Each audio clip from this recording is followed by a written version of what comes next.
Nueva York cae en una penumbra grisácea, mientras el otoño se convierte lentamente en invierno y la ciudad parece moverse con su ritmo habitual, aunque bajo esa apariencia existe una sensación de tensión invisible, una especie de electricidad silenciosa que se siente en cada esquina y que contrasta con la calma artificial de los grandes salones financieros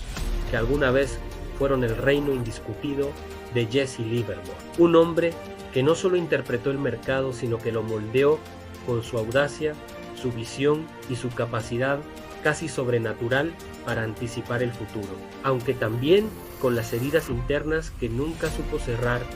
y que ahora tomaban forma con una claridad inquietante. Resulta extraño pensar que alguien que dominó la especulación durante décadas pudiera terminar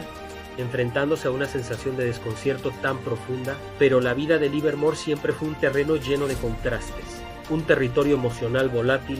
que se movía entre la grandeza épica y el desencanto absoluto, como si cada capítulo de su existencia estuviera escrito para recordarnos que el éxito y la fragilidad pueden coexistir dentro de la misma mente, y que un trader puede ser un gigante en los gráficos y un desconocido en su interior. Desde la distancia, su figura parece casi mítica y es fácil imaginarlo recorriendo Wall Street con la seguridad de quien sabe que está por encima de la multitud, aunque en realidad ese brillo externo ocultaba un desgaste progresivo, un agotamiento silencioso que avanzaba como una sombra que crecía cada vez que su mente entraba en conflicto con sus emociones, una sombra que lo acompañó durante años sin que nadie la viera de verdad. A medida que la década posterior al 30 avanzaba, esa sombra se hacía más intensa y parecía que su vida interior se deterioraba a un ritmo más rápido que cualquier gráfico del mercado, como si sus aciertos del pasado ya no pudieran sostener la carga emocional que acumulaba. Cada día se alejaba un poco más de la claridad que lo había convertido en una leyenda, mientras las dudas y los recuerdos mal resueltos abrían grietas en su juicio y en su motivación. Aquí es donde aparecen las conexiones inevitables con lo que aprendimos en la primera temporada, porque Mark Douglas nos enseñó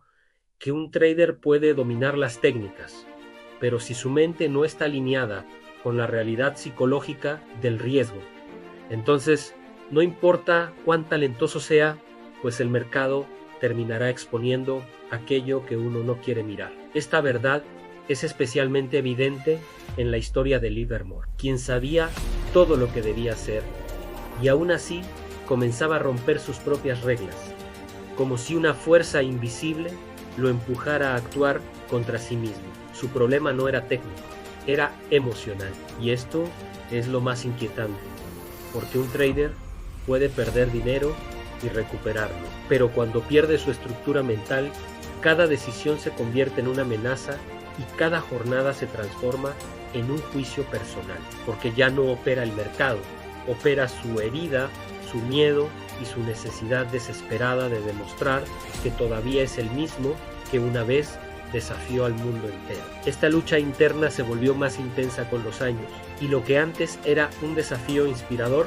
se convirtió en un laberinto psicológico del cual no podía salir con facilidad. Cada error alimentaba una sensación de insuficiencia, cada retroceso despertaba recuerdos dolorosos y cada intento de volver a su mejor nivel parecía hundirlo más en una especie de tormenta emocional que no lograba comprender del todo. Una tormenta que crecía mientras él seguía intentando operar con la misma fuerza de siempre. El desgaste era tan profundo que incluso los que lo conocían de cerca podían percibir un cambio, un vacío, algo en su mirada que ya no era el mismo brillo de antes, sino una especie de distanciamiento, como si una parte de él observara su propia vida desde afuera sin saber cómo intervenir, una desconexión interna que hacía que cada día pareciera más difícil que el anterior y que sus decisiones estuvieran contaminadas por una mezcla de agotamiento y resignación. A lo largo de esta temporada, hemos visto cómo cada uno de sus patrones de comportamiento, cada error repetido, cada ruptura de sus propias reglas, no eran incidentes aislados, sino señales de un deterioro psicológico mucho más profundo que se intensificaba con el paso de los años. Un deterioro que se sentía como una presión en su interior, una especie de eco emocional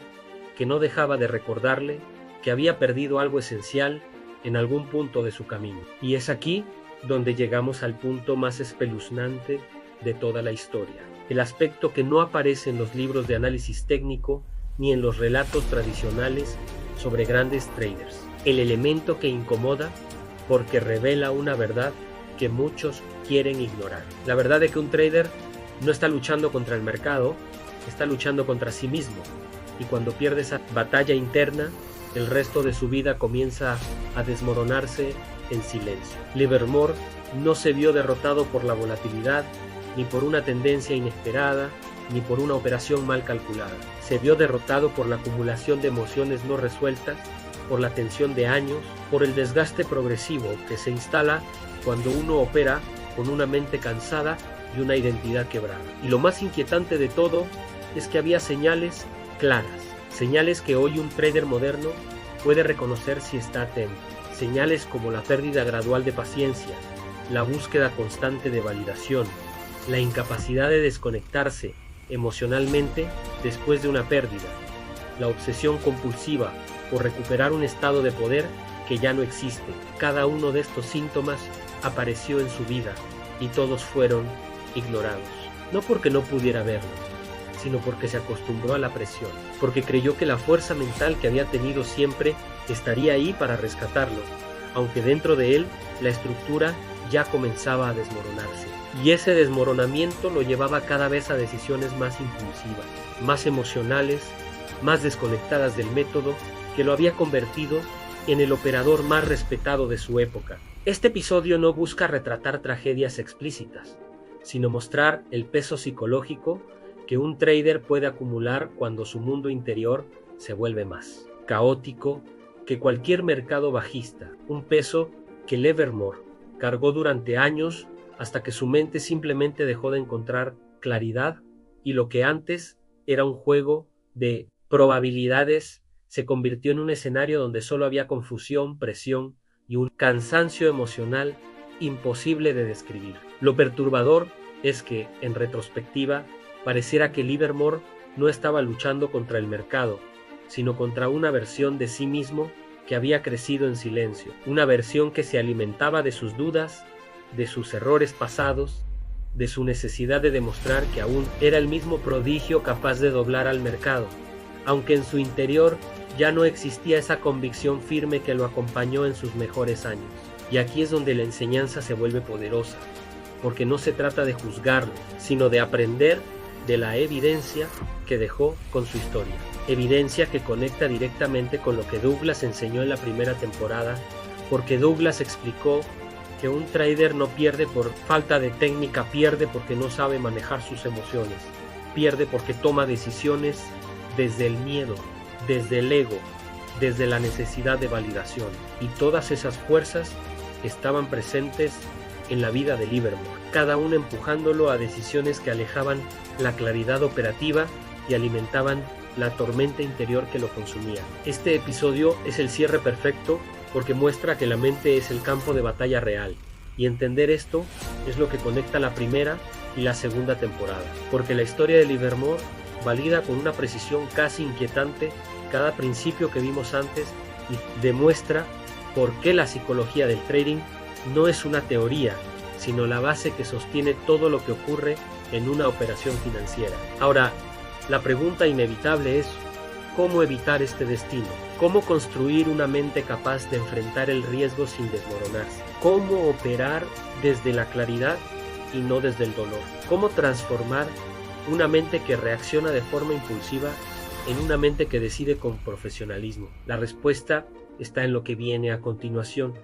porque la tercera temporada nos lleva al terreno donde Livermore nunca pudo llegar. Un terreno donde la psicología deja de ser una reflexión y se convierte en una herramienta concreta, medible y entrenable. La tercera temporada nos introduce al trabajo del Dr. Brett Steenbarger, un experto que combina ciencia, rendimiento y neuropsicología para construir operadores estables, consistentes y preparados para el ritmo mental que exige el mercado moderno. Un trabajo que Livermore nunca tuvo a su alcance y que hoy representa una oportunidad única para cualquier trader que busque no solo ganar dinero, sino preservar su estabilidad emocional, su claridad mental y su identidad personal. Este episodio termina con una verdad que atraviesa toda la serie. Una verdad que puede parecer simple, pero que concentra la lección más poderosa de la vida de Livermore. Una verdad que sirve como un recordatorio permanente para todos los que operan bajo la presión del mercado. La verdad de que el peor enemigo de un trader no está en los gráficos, ni en las noticias, ni en las instituciones, sino en su propia mente. Mi peor enemigo fui yo mismo. Esa frase está cargada de una sinceridad que incomoda, pero también de una sabiduría que puede salvar vidas profesionales, porque revela el núcleo del problema, pero también la puerta hacia la solución. Una solución que en esta serie comienza ahora. Nos vemos en la temporada 3, donde aprenderemos a transformar la mente, a entrenarla, a fortalecerla y a convertirla en la herramienta que Livermore siempre necesitó, pero nunca tuvo. La herramienta que puede marcar la diferencia entre repetir su destino o construir uno completamente distinto.